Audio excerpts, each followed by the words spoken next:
Sou o Everton Sacramento, engenheiro de Minas, professor do Instituto Federal do Espírito Santo, campus Nova Venécia. Nesse quarto e último vídeo dessa série, nós vamos tratar da mineração em terras indígenas. Então, pode ou não pode? Sim, pode. Sempre pôde.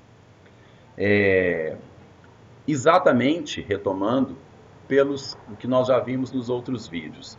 A mineração, ela tem prioridade, ela é estratégica para o desenvolvimento nacional e ela só pode ser feita onde o recurso existir. Então, você não tem como levar uma jazida de um lugar para o outro. Ela tem que ser explorada onde ela é encontrada.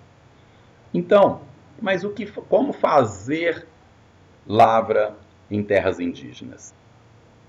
A questão é que muitas vezes o minerador e alguns legisladores querem facilitar para o capital e parece ser mais fácil, digamos, pressionar e afugentar a parte mais fraca, que seriam os índios. Então, por exemplo, tira esses índios daí, coloca eles para lá, né? Daí eles casam comida, da cesta básica, tira eles daí, né? Ou seja, rompa com a cultura deles, rompa com toda a forma de vida deles, tudo pelo bem material. Né? Então essa é uma ideia que alguns defendem. Né? Dizem que os índios são muito caros, que uma tribo indígena com 80, 100 pessoas ocupam espaços territoriais que se comparam com países como Portugal, como França, né, como a terra, né, Raposa Serra do Sol. Né? É verdade essas informações, né? Mas nós temos que lembrar que eles estavam aqui antes da invasão europeia. Né? Eles são os povos originários, eles são os verdadeiros donos dessa terra. Né? Então, até que ponto, pela ganância humana de alguns, né, nós temos o direito de simplesmente impor, né, uma prática, né, e simplesmente aculturar todo um povo. Então, essa discussão ela não se encerra nunca, mas nos idos de 1967, né, na ditadura militar, que já vinha sendo construído esse projeto da mineração para o Brasil, saiu como decreto-lei 1227, de 28 de fevereiro de 1967, o Código de Mineração. De lá para cá ele já teve muitas alterações, mas nele já estava previsto como fazer mineração em terras indígenas. Né? Nele em leis complementares, na verdade, tá, ok? Atreladas ao código. Então, como que é feita a mineração em terras indígenas? Lá vai ser um processo mais longo, mais complexo. Então, por exemplo, tem que ter diálogo com os indígenas afetados. Né?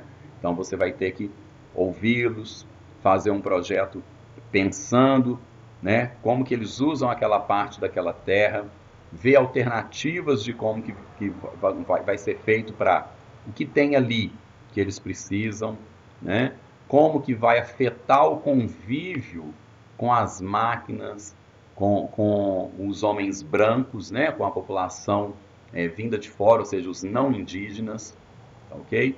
Então, tudo isso vai ter que ser feito. Então, aí já entra um primeiro empecilho para algumas mineradoras, porque esse processo acaba sendo longo, né? E por vezes o pessoal não quer gastar tanto tempo com esse processo. Então tem que ter as audiências públicas também na região, isso mesmo outros tipos de mineração já tem que ter. Enfim, o diálogo com os órgãos ambientais, né, com a FUNAI. Então, enfim, é um processo mais complexo. Mas, veja, pode minerar. E no último instância, ou seja, vai passando por vários níveis, né, então tem que ter aprovação do Congresso Nacional. Qual a importância disso? Né? Espera-se que no Congresso toda a sociedade esteja representada, inclusive os indígenas, os empresários. Né?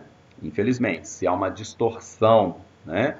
Se historicamente o brasileiro vota mais numa classe que não o representa, né? Porque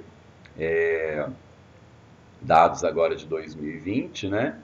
O nosso Congresso ele é branco, hétero, rico, né? E masculino, né? Então, ou seja, ele não representa boa parte da sociedade brasileira, né? 70% são homens brancos e ricos.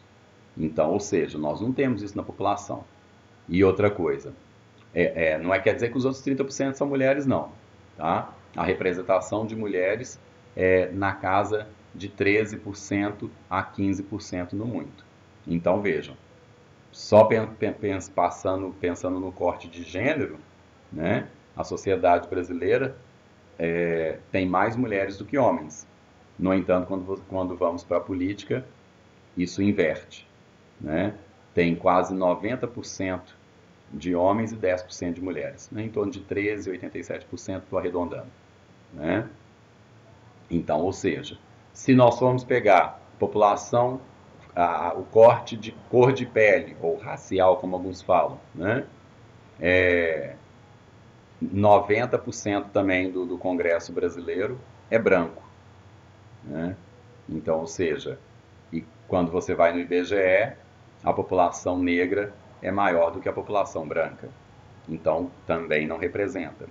Aí, quando a gente pega trabalhador e empresários, né, 70% são representantes de empresários e ricos, né? E não preciso dizer que isso também não reflete a população brasileira, né? Onde nós temos muito mais de 70%, de 60%, né, de trabalhadores assalariados. Tá? Então, as suas faixas salariais, né? Assalariado, quem ganha 20 mil, mas é salário e precisa do trabalho para viver, é um assalariado, né?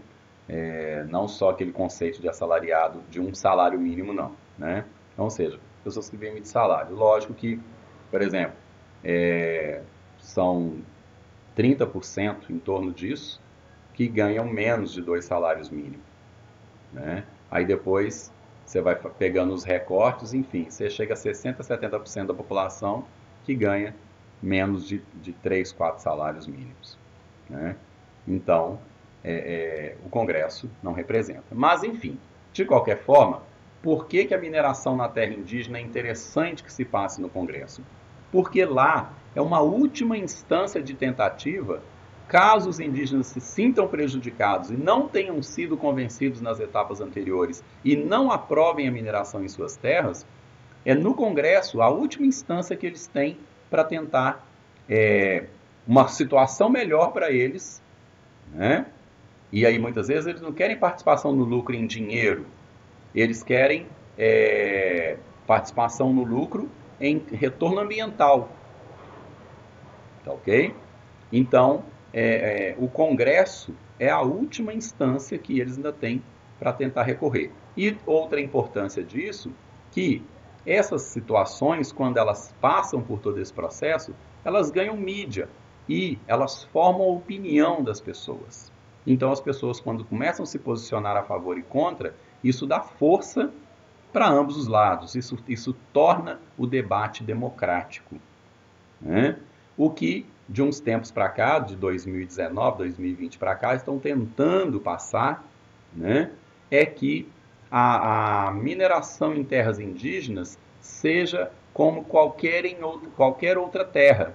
Ou seja, simplesmente o minerador vai lá, faz o projeto, apresenta na ANM, na Agência Nacional de Mineração, nos órgãos ambientais, aprovou, chega, como se diz, patrolando, tirando vegetação, e se índio estiver no caminho, tira também. Então, ou seja, isso inclusive gera um genocídio, né? Isso é um incentivo, inclusive, a extermínio de povos, né? Porque a gente sabe, infelizmente, né, tem vários, vocês podem procurar na vídeos aí na internet, né, que várias atividades de mineração, principalmente o garimpo, mas também ligado a grandes mineradoras, né, de nome, rótulo e marca internacional, estão sim ligadas à jagunçagem, né, à intimidação, a expulsar pessoas de terras para fazer a mineração, assim como os madeireiros, etc.